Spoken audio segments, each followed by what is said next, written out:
The morning started with a racket loud enough to wake a hibernating bear, no thanks to my neighbor's decision to test their makeshift leaf blower jetpack at dawn. By the time I reached for my coffee, I realized it was going to be one of those days. What I didn't expect was for my morning brew to be interrupted by a hologram of an alien, complete with what looked like a face full of angry spaghetti tentacles, hovering over every major city on Earth. People of Earth. The alien intoned in a voice that could only be described as dramatic theater major meets ominous thundercloud. You've been selected for immediate integration into Galactic Union. Surrender within one planetary rotation, or face complete obliteration. I blinked at my coffee. Either I'd forgotten to filter the grounds, or the universe was feeling particularly creative this morning. I glanced out the window to see the same alien projection looming over my town skyline. Tentacles waving, eyes glowing and definitely smirking. Could squid smirk? Anyway, where are my manners? My name is Alex Grayson. No, not a doctor in the save-your-life sense, more the kind with 3 degrees in theoretical mechanics and a thriving business restoring vintage toasters. You see, people are fine with eccentric as long as your eccentricity involves fixing the things they didn't know were still useful. What can I say? I've got a thing for making junk work. And speaking of junk, the global reaction to this alien ultimatum was nothing short of trash-tier chaos. Governments scrambled like caffeinated toddlers at a piñata party. World leaders made vague proclamations of unity, which were immediately followed by missiles being lobbed at the sky, like we were playing cosmic whack-a-mole. Didn't work, by the way. The alien shields rippled like heat waves, and every missile bounced off like rubber bands flicked at a tank. The aliens, clearly unimpressed, retaliated by broadcasting an eerie chittering sound. Imagine a hyena gargling gravel, and you've got the gist. The sound echoed across the airwaves, cementing itself into humanity's collective nightmares. Meanwhile, I was sitting in my junkyard fortress, sipping coffee and watching the mess unfold. My scrap piles glinted in the sunrise, the hulking remnants of discarded humanity gleaming with potential. It was somewhere between the 9th missile failure and the 5th emergency broadcast that I noticed it, a subtle shimmer in the alien ship's hull. It reminded me of the weird distortion you get above a hot car hood, or, oddly enough, the reflective casing of an old microwave I had salvaged last month. Call it caffeine-induced genius or sheer desperation, but something clicked. I rummaged in my collection of salvaged appliances, yanking out an ancient microwave, a stack of solar panels, and some defunct drone parts. I flipped the microwave casing over, tilting it toward the sunrise. The pattern of reflected light almost matched the alien hull. A light bulb moment, if the bulb was cobbled together with duct tape and spare parts. Naturally, I couldn't keep this revelation to myself. I grabbed my phone and started texting like a maniac. First to Dr. Elena Singh, an old lab partner who could spot an electromagnetic anomaly faster than I could brew coffee. Then to Professor Alvarez in Mexico City, the kind of guy who once turned a bread toaster into a particle accelerator just because he was bored. And finally to Grace Ng in Singapore, who could rebuild a supercomputer from a pile of calculators in under an hour. Aliens are here. They've got shields. I think we can hack them. Bring coffee and your weirdest ideas. Junkyard ASAP. Responses range from "Are you serious?" to "Why does this not surprise me?" But by noon, my junkyard was buzzing with activity. Engineers, physicists, and a surprising number of hobbyists had shown up, their backpacks filled with everything from soldering kits to literal duct tape rolls. We spent hours studying footage of the alien ships, their shimmering shields, and the peculiar energy fields they emitted. It became clear that their technology wasn't just alien. It was familiar. Somewhere along the line, humanity had stumbled across fragments of it in our own experiments, then probably abandoned them for not being flashy enough. One by one, the pieces clicked into place. By midnight, my junkyard was a chaotic masterpiece of innovation.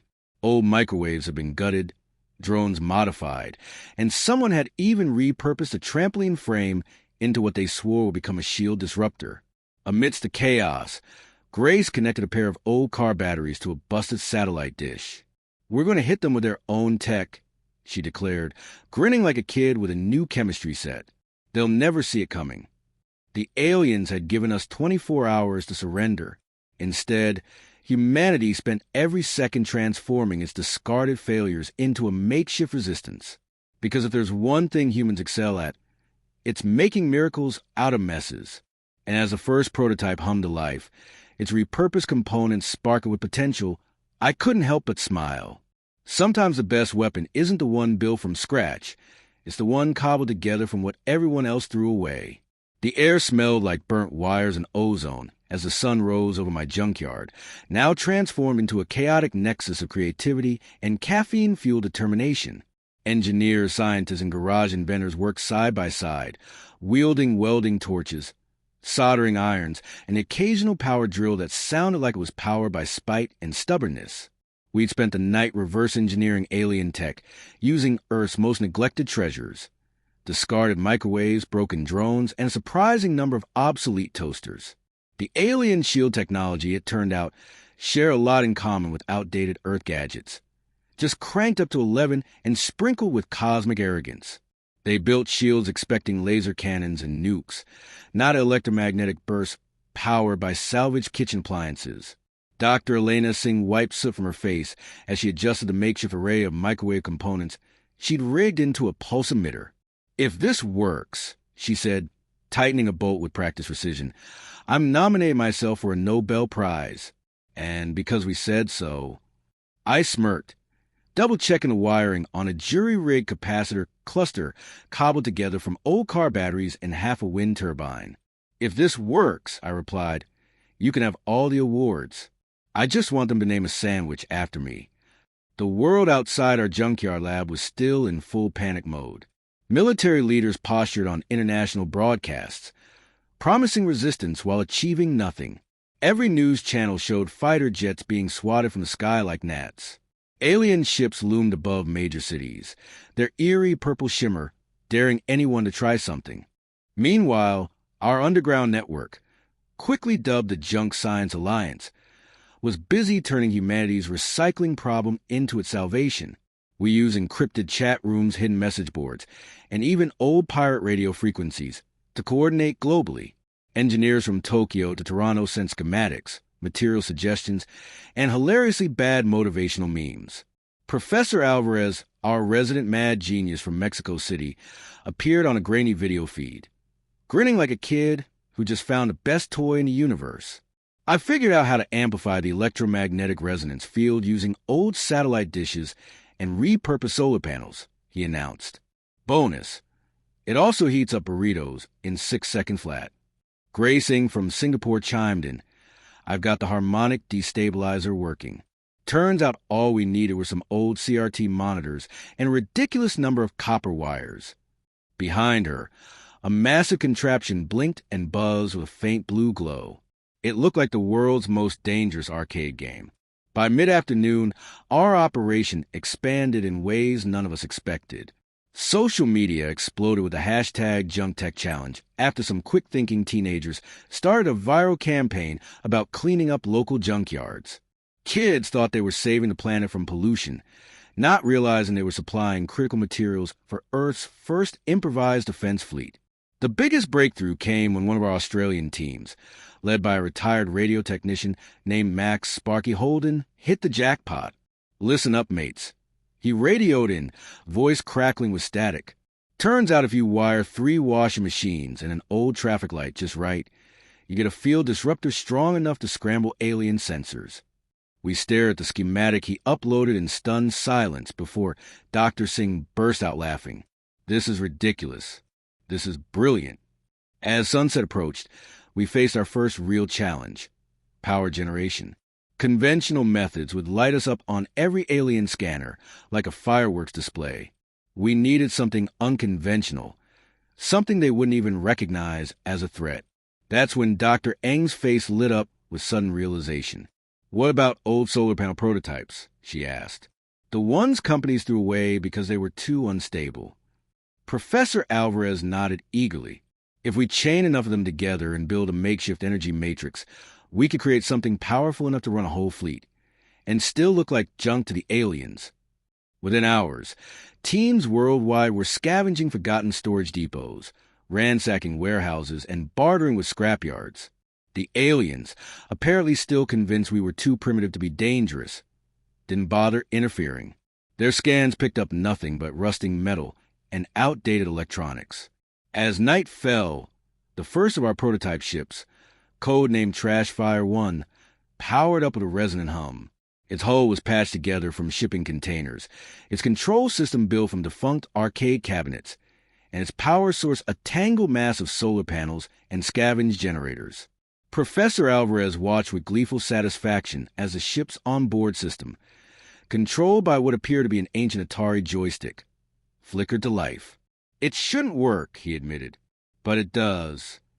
Pilots arrived next, an unconventional mix of competitive gamers, drone racers, and daredevil stunt drivers. One of the first recruits, a neon-haired woman named Zara Drift Queen Moreno, swaggered into the makeshift flight, decked like she owned the place. "Heard you needed someone who knows how to parallel park a hovercraft," she drawled. "Let's make history." Training simulators, built from salvaged gaming rigs, went online within hours. Our recruits adapted quickly, their reflexes honed by years of impossible gaming achievements. Piloting a scrapyard spaceship built from car parts and lawnmower engines? Just another Friday night in a virtual death match. By midnight, our junkyard lab buzzed with frenzied energy. Exhausted but determined, we watched our first makeshift starship rise shakily into night sky, its patched-together thrusters roaring defiantly. "You know," I said, watching the glowing contrail vanish into stars, "we might just survive this." Dr. Singh snorted, wiping her grease-streaked hands on her lab coat. "Survive, Alex? We're going to win." As we turned back to our work, sparks flying and machines humming, I couldn't help but believe her. The aliens thought they'd caught a helpless, primitive species in a hopeless fight. They'd made one critical mistake. They'd underestimated the humans who never stopped seeing possibilities in the trash. By dawn, our patchwork fleet of repurposed junk was beginning to take shape, scattered across hidden scrapyards, abandoned factories, and forgotten warehouses around the globe. Earth's governments were still playing catch-up, holding emergency summits, launching futile missile strikes, and shouting grand proclamations into microphones. Meanwhile, we were holding midnight Zoom calls with retired engineers, backyard inventors, and anyone who would turn rust into revolution. Our operation needed a name, something that would blend into the endless stream of meaningless internet chatter. After much debate, we settled on Operation Space Trash, because if the aliens caught wind of it, they'd dismiss it as another human obsession with garbage management. Social media proved to be our secret weapon. Under the guise of the Great Global Cleanup Challenge, influencers, environmentalists, and bored teenagers joined forces to gather mountains of scrap. They thought they were saving the planet from pollution, unaware they were supplying Earth's first space fleet with critical materials. We moved fast, gathering outdated tech, old solar panels, defunct drones, and anything with even a hint of metallic usefulness. In Mexico, a team led by Professor Alvarez turned abandoned shipping containers into armored hulls. In Australia, Max Sparky Holden-wired old radio towers into long-range communication arrays. Meanwhile, Gracing in Singapore built a working propulsion system from repurposed wind turbines and jet engine scraps. Every day brought new problems. Shipping parts across borders without raising suspicion required some creative thinking. We created a fake reality TV show about extreme recycling and hired actors to film stage competitions involving scrapyard builds. The aliens, clearly baffled by Earth's obsession with televised nonsense, dismissed it as meaningless entertainment. But the logistics were nothing compared to the challenge of building ships that flew. We had no factories, no aerospace programs, and no corporate sponsors. What we had were centuries of discarded human ingenuity, forgotten technologies, and a collective stubbornness of a species that refused to quit. Each ship became a one-of-a-kind masterpiece. The Dumpster Fire, our first operational vessel, was assembled from amusement park rides, old Ferris wheel supports, and decommissioned cargo trucks. Its pilot seat came from an old dentist chair, chosen for its perfect 360-degree swivel. The Recycler's Revenge used a defunct oil rig as its framework, reinforced with repurposed train car panels. Its propulsion system was a Frankenstein's monster of mismatched jet engines and experimental thrusters, powered by what was supposed to be an industrial food processor. Our engineers got creative. Someone realized old Nintendo Wii controllers made excellent flight sticks when recalibrated. A team in Tokyo figured out how to convert bowling alley pin setters into automated defense systems.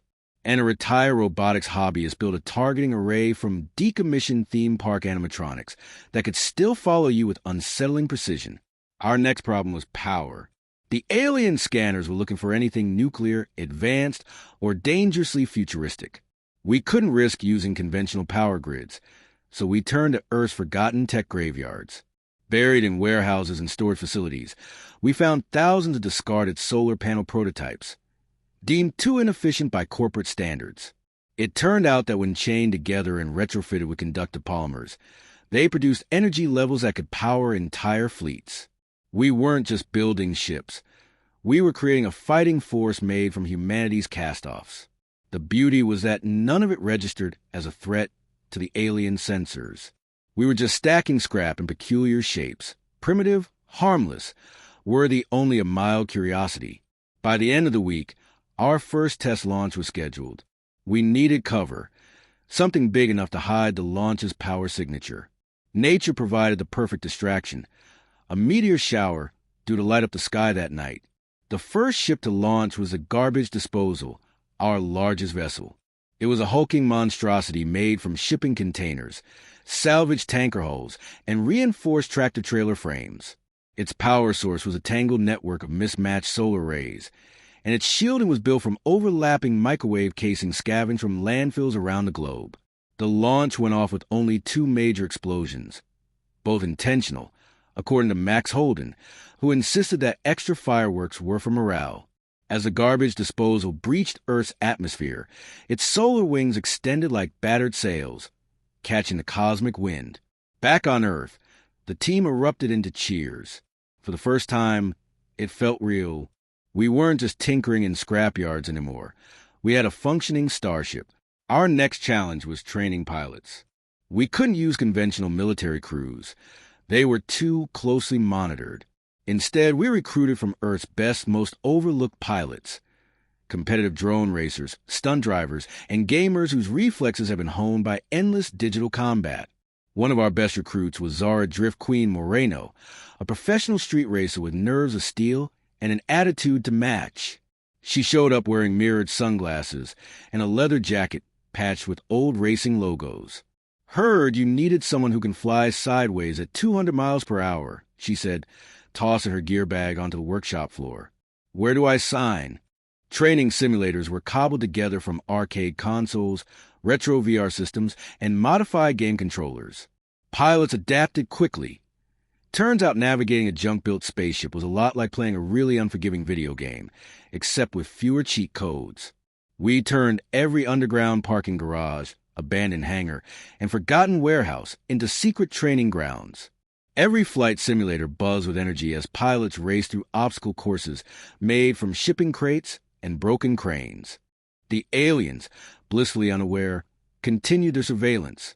Their reports likely mentioned humanity's bizarre obsession with moving scrap metal around, along with puzzling increases in global drone racing tournaments.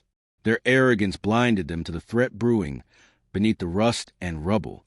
As the deadline loomed, Earth's military brass still debated surrender protocols while the public prepared for the worst. They had no idea that in hidden scrapyards across the planet, humanity's first interstellar fleet was readying for war, built from broken washing machines, obsolete game consoles, and the stubborn refusal to go quietly into the night. At sunset on the eve of the deadline, I stood on the Junkyard's highest scrap pile, watching the fading light glint off makeshift hulls and repurposed solar panels. Engineers shouted final adjustments while pilots ran last-minute checks. Dr. Singh climbed up beside me, her face streaked with soot and determination. "Think they'll see us coming?" she asked. I smiled. "Not a chance. They're not looking for a fleet built from trash."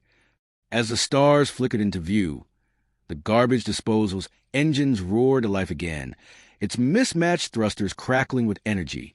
Behind it, more ships emerged from hiding, patched together with grit, ingenuity, and defiance. The aliens thought they were dealing with a primitive species. They had no idea they just picked a fight with the universe's greatest recyclers. Tomorrow, they would learn what humanity could do with a mountain of scrap and a whole lot of fight. The deadline came with the cold inevitability of a clock winding down. As the sun rose on Earth's last scheduled day of freedom, humanity held its breath. Official broadcasts from world leaders urged calm while quietly negotiating terms of surrender. In the sky above, the alien fleet hovered like a malevolent constellation, their ships shimmering with untouchable power. But we were ready. Our fleet, built from scrap and stubborn resolve, lay hidden in Earth's orbit, disguised among the debris field of discarded satellites, ancient rocket stages, and forgotten space junk. They had dismissed Earth's trash-strewn orbital zone as a sign of humanity's incompetence. They'd never imagined it was a perfect camouflage. The first wave of our ships drifted silently into position. Dumpster fire, garbage, disposal, and recyclers' revenge took point, their makeshift hulls bristling with scavenged weaponry. Behind them, smaller ships made from repurposed cars, carnival rides, and even amusement park trains maneuvered into flanking formations. In a hidden command center beneath my junkyard, now fortified with repurposed shipping containers and old server racks, we watched the alien fleet remain blissfully unaware of what was coming. Engineers monitored makeshift consoles cobbled together from vintage computer parts and modified gaming rigs, their faces lit by flickering screens. Final systems check. I ordered, pacing between workstations. My voice echoed through our hastily assembled comms network, patched together from old CB radios, ham transmitters, and a few military-grade headsets that had fallen off the back of a truck. Dr. Elena Singh called out from her station, seated in what used to be a dentist's chair. Pulse cannons charged. Shield disruptors calibrated to full resonance. Propulsion stable. Confirmed. Max Sparky. Holden added from a repurposed captain seat salvaged from a decommissioned bus. And by stable, I mean probably won't explode until we need it to. Our pilots stood ready in their cramped makeshift cockpits. Zara Drift Queen. Moreno rolled her neck, adjusting the VR goggled helmet rig from old drone racing gear. Her hands rested confidently on her ship's steering controls, an amalgamation of salvaged joystick parts and arcade racing wheels. All ships, prepare for launch, I commanded, my voice steady despite the storm of nerves churning in my gut. We're done hiding. The final code was sent. Take out the trash. A signal echoed across encrypted channels worldwide. Our fleet stirred to life, power systems humming with the uneven pulse of barely contained genius and duct-taped ambition. The garbage disposal surged forward first, its mismatched thrusters blazing a chaotic trail through space. On board, targeting arrays assembled from old microwave sensor grids locked onto the alien command ship.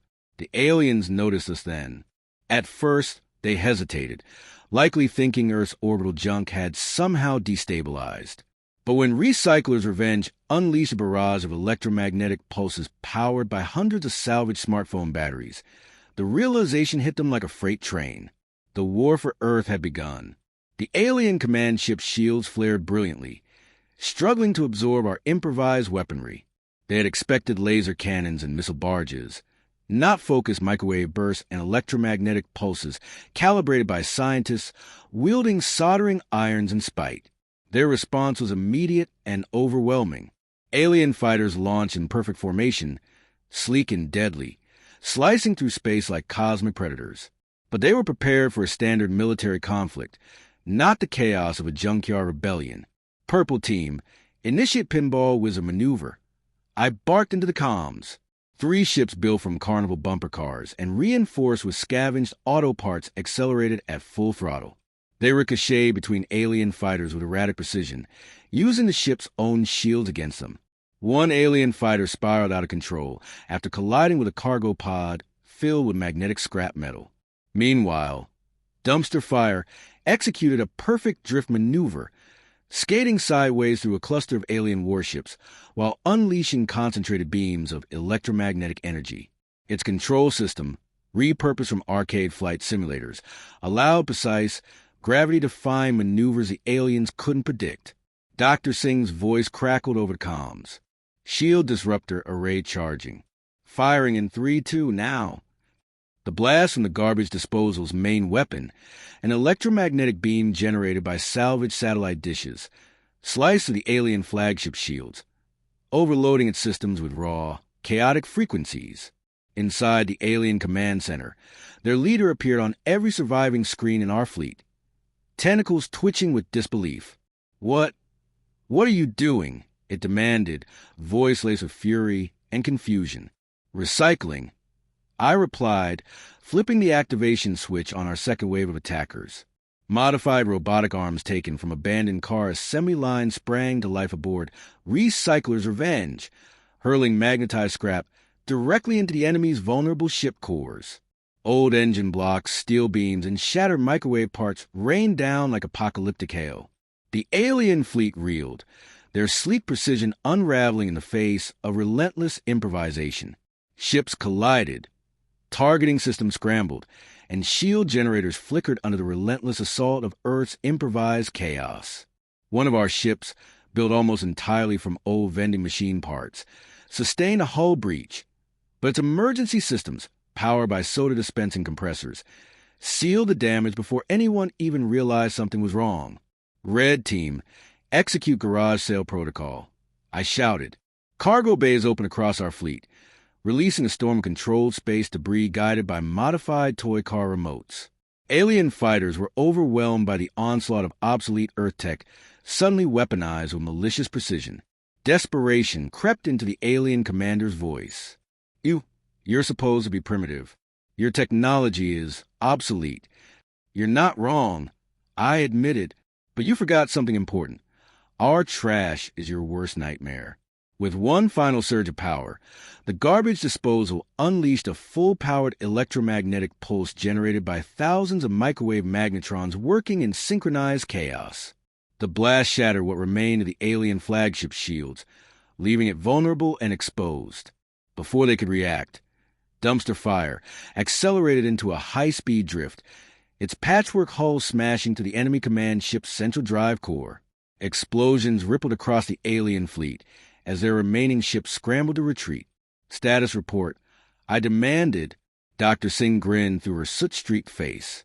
Alien fleet is in full retreat. They're running like their warranty just expired.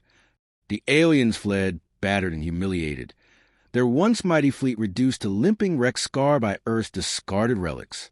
Victory roared through our comms, mingled with laughter and the sound of pilots celebrating in makeshift cockpits.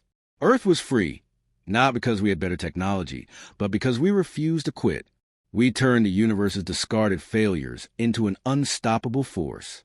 We won because humans are stubborn, inventive, and really, really good at fixing things no one else thinks are worth saving.